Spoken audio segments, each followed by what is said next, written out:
Takulandirani ku AMTV Malawi kuchimake kwa nkhani zenizeni. Ngati nkhani imeneyo kuno kulibe, dziwani kuti nkhani imeneyo ndi yabodza. Magali more kudutsa kwina waiko kuti sinse umeneyo. Ndurukira munse uja napeza ndarukira nsiwa maglasi uja. Nsiwa maglasi kumano kumene ndikuchoka kuja sindikuona bwino muno na zukha bwanji.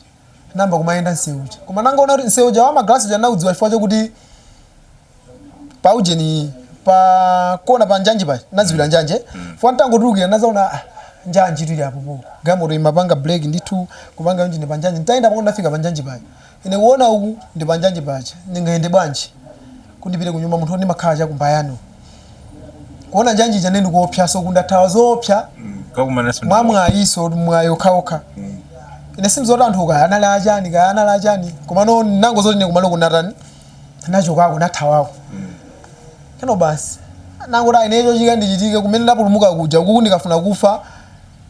ndife basi komano mulungu andipulumusa kale umecho sanga ndipulumusa kuti nsewa maglasi watala ukhawu ndeni sizingatheke ndikumana mwina ndi magamoto mwa apolisi wanditapadi ndizingoyenda njanje nimenga kandifikise kumbayani mine namba kumayendabe munjanje muja ndakumanaso ndi anthu amone kuti no unali usiku menyo? Unali usiku, shamba wani kuloko ya usiku. Shamba wani kuloko. Ine kuti nzifuna kuti nzifufuza shamba wani kuloko. Ndikuenda ya mnyanyi mompo. Napeza mpepere mwina mwake pali tima uje tinatake, tima nyumba tinatake. Panala alonda mauta moto. Ntadusa nandanda amene manena mamaski aja. Fwa mamaski aja. Anango ndiyangana, kungo ndirusa ndabo anthu azukhala bwanji. Iwo janango ndiyangana somaji idi basi. Kunkanga rapanga zawo. Ndikumarani mabita. Mtapita pena pake maindi kunena kuti no pala londa pena pake amayang'anira pali manyumba nditu pali manyumba ora kwamanga napeza kotha moto pene pacho usiku ndite bwanjiso akotha moto ya kupanga zawo vya nafusa masabati sabuno kaini nde wachaso amadabu asura nthawi zino munthu achoka kuti nafusa mwindi nthawi pepo mwindi ochi achani anu mafuna ndifuse nthawi aona ukafunika ukakiba daona nomandi past 1 fusa bwanji kuchoka kuti nthawi zino ndeta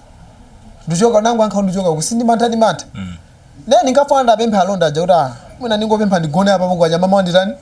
ndilawire koma nimana nangu ndisapemphe iwaso nangu apeza mimba sirizo waso ndindani chifukwa anthu akutha moto koma mwinanso ndizina za usiku apo nde kuti munaluza makamera chani sinankha videographer anandiyanda chikwama mafoni anandiyanda chikwama choyambira chimene anandiyanda foni anandiyanda foni chikwama chana ndivulano basi ndikupanga ndi apopo koma muzidolera bwanje kuti makamera mulibe apopo sini madandalo kwambiri ndimakudandalo bwana ndisira ni moyo basi anandisira ni moyo zina zonsezo zizapezeka basi nene mangopempha so mwina anthu amene ndikufuna kwabwino yakupeza atakundithandiza koma chachikulu chimene masangala nchokuti anandisiya ni moyo komanso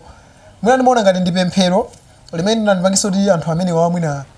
apezeke kuti kumpanda kuandisiya mu glaja ngati memo animangirira komano azilanga zawo komanso asakiyemo mwina ndi mulungu ekhaikha amene anandipangisa zimezi zichitike inenso mpaka peza kuti malo oti malukira madzi fwa anthu ngati nyumba ngati memo maone kuti nyumba yabwino kwambiri ya plan nyumba kuti onesi mazoti ino ndikutiko mona koma nango zondatukira musiwa maglasi pamalo payepo mpoti mwina munthu utakhaza no musunga tukire koma ine ndatukira 40 sinanga ya mulungu ekhaikha ndane kenako basi namba kumayenda ulendo uja mayenda mpaka ndafika mbayani msika mbayani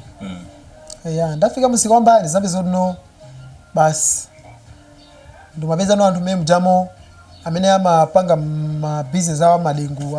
amafika usiku ena akutitsa madengu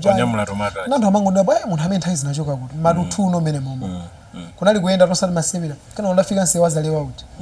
pabe chinese imene kumala nacho sokuku choopsyayi nakumala ndi anthu ine ndikunjanji kokhako basi kuzafika kunyumba ntafika kunyumba makiso a nyumba mwanga ntasekera muje ntayika mchikwamo mukazipi kena ntasekera mukazipi ndili banja nangogogoda basi nagogoda kuseli kusiyani segula nduza bwana nauza makinda ataya sina uziza makameraso sina uziza makamera nakuti usiku unoza usosa nduzimezo ndabalalikaso munthu anga sikugwira nagogoda makinda ataya neni ngogona muno baja nagona memu basi waja mama wani menda aforo kuziyano ine munthu ne ndakumana ndizi anduza aya zosakhala bwino bora akusiya ndi chani akusiya ndi moyo yetu ndi nkhani yanga ndingopempha kwa anthu amene makonda kwera magamoto usiku ungoona gamoto ina yake basi kuyimisa mukuti lift azisamala kwambiri bora ineyo ndapulumuka panopa koma ine muzaluza moyo yetu chabwino nkhani yanu tayimva pepani kwambiri nde anthu angakupezani bwanji ndafuna kundipeza tu athangoyimba phone maira awiri 96 41 95 0 maira awiri 96 41 95 0 imapezeka cha ndimangochula mbani phone ndikumala kumene anthu amadziwa kwambiri koma ndikuchinangwa cha ukabula kuntunda kabula polisi kuntunda kuti okay yetu nde naiwala ntapitaso ku polisi anangonduza yonga kulondole nawe zamuveka bwino singakulondole phone tangu fika nsi wa maglasi nango zindikolisi wa maglasi phone naona njanje koma kumene nachoka sinima kudani sinima kudziwa mpaka napano simuna imudaledzera kapena mamambo sinima mwamwa ndi memu ndionera sinima mwamwa sinima tani yetu nayi bwino koma nongamira mbu nabalika kungothawa kumene kuthamanga ngona galimoto mpaka kafika nsi wa maglasi sinima zonnaenda bwanji yetu chabwino tathokoza pokhala nafe pa interview pano pa AMTV. Osayiwala kupanga subscribe ku channel ya AMTV Malawi.